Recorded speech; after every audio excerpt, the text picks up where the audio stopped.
Before I even get to anything, I promised myself when I left the theater, this would be the first thing that I mentioned. There's a scene in this movie that involves John and Sarah Connor in a T-800 that has some of the best CGI I've ever seen in my life. It looked so real, and it made me wish that whoever worked on that scene could have been the people that worked on Gemini Man. So Terminator Dark Fate takes place after Terminator 2, which means all the other Terminator sequels are non-existent. I'm completely fine with that. This new robot has been sent to kill this character, and this new superhuman named Grace has been sent to protect that character. And Sarah Connor gets mixed into all the madness along the way and decides to help protect this character as well because this character reminds her of herself. I think Sarah Connor being in this movie elevated it to another level. She's by far my favorite part about the entire film. She's older now, she's kind of cranky, she's gone through something very tragic and I felt bad for her. But I do hate the "I'll be back" line that she spits out. I thought it was cringy in the trailer, but I was like, maybe when I watch the movie it'll be a little cooler, but no, I've seen the movie. It's still cringy. The action though is pretty strong with this one. Right off the bat, it starts pretty fast paced and it gets your adrenaline rushing. There's also a really good final boss fight at the end of it that might tug on your heartstrings a little bit. Yes, the story is a little all over the place and kind of confusing at some parts, but it's something I could get past. They didn't bring the movie down that much. Mainly because of Tim Miller's directing. He keeps things moving, he makes it fast, he keeps things entertaining. He mixes in some humor when it's needed. And most importantly, he knows how to direct the hell out of an action scene. There's a lot of moments that'll make you say,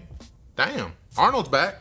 Again, him being back kind of lost its cool factor to me just a little bit because it's been done already in some of the other sequels. But since this does take place right after T2 and it's done better than the other sequels, I was on board with it. Even though I do have a few questions about him, which we'll get to later. But he was surprisingly really funny here. It was nice to see some of that old charm from the originals come back a little. And some of the best action scenes in the movie involve him, and they're pretty awesome. There are a few missed opportunities with him though. One scene in particular where he was almost about to do a certain thing and it makes you think, oh my God, he's gonna do this thing, and then he chooses not to do that certain thing. And I was like, oh man, come on, damn, that would have been so badass. But here's where I want to talk about some of my main complaints. The main girl that needs to be protected just isn't that great of a character. I don't even remember her name. She's just a damsel in distress, and I get that. She's a regular person, just living a regular life, and she gets dragged into this situation involuntarily. But so did John and Sarah Connor, and somehow they made those characters work. You know what I mean? They felt like people we could get behind and root for, but I just didn't feel that same type of emotion for her at all. As for Grace, the superhuman that was sent to protect the main girl, I kind of feel the same way about her. They do give a lot more backstory on her to make you try to connect with her a bit. And even though I thought she was tough and she's involved in a bunch of pretty badass action scenes, I just didn't care about her. And I hate putting spoilers in my reviews. You can ask anybody that knows me, I hate talking spoilers when it comes to movies. Even when somebody says, it's all good, man, just tell me how it ends. I'm like, no, that's not me. Go watch the movie for yourself, and when you come back, we can talk about it. But here in this review, I do want to talk about some heavy spoilers for a second. So I'm gonna put a spoiler symbol here on the screen, and if you don't want to hear any of this, just fast forward until the symbol's not on the screen anymore. Okay, so Grace the superhuman does die in the end. She sacrifices her life to succeed in her mission. And when she died, there just wasn't any part of me that cared. And I hate that because I would have loved for that character to give me that same feeling I got from T2 when Arnold was sinking down into the hot lava. You remember when John and Sarah had tears in their eyes and they're just watching him go down and you just see Arnold give him a thumbs up? That shit made me cry.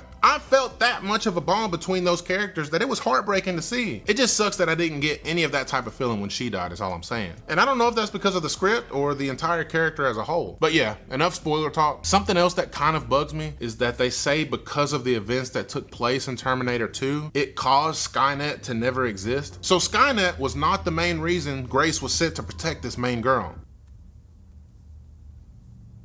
Danny.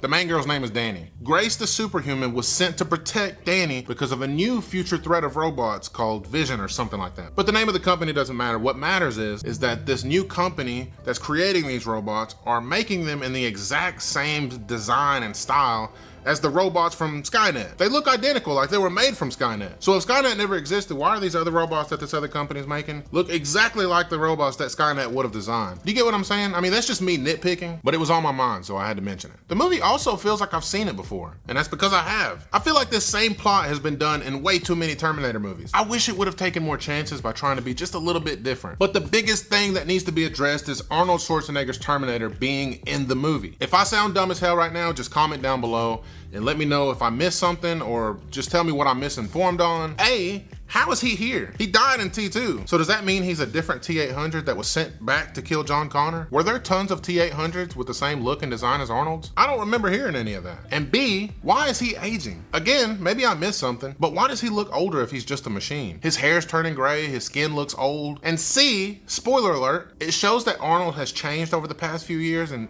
grown some sort of conscience. He says that since Skynet never existed, he never received any other orders. And so much time went by that he decided to find a new purpose and tried to learn how to act as human as possible. He has a family that he's taking care of now, and he's just living life. And it does cause for a bunch of good laughs. It's funny and it's entertaining, but it don't make any damn sense. I just can't wrap my head around it. He's a machine. He's 100% metal. All that piece of metal was programmed to do was kill John Connor. And now he's living in a cabin in the woods with a wife and a child, handing Coronas out to his guests. I'm not buying it. But anyways, it may seem that because I have a few complaints about the movie that I didn't enjoy it, but that's the furthest thing from the truth. This actually was a pretty well-made Terminator movie. Definitely better than any of the other sequels that were made after T2. And even though it's not on the same level as T2 or T1, it was still a good time at the movies. It was action-packed, Arnold was funny and he went out with a bang, seeing Sarah Connor again was pretty cool, and I had fun. I'd say it is worth checking out in theaters. Maybe at a matinee. Save a few dollars. That's it for my review. I am D. Monzano. I hope you enjoyed listening to me babble for the past few minutes. I'll catch y'all on the next one.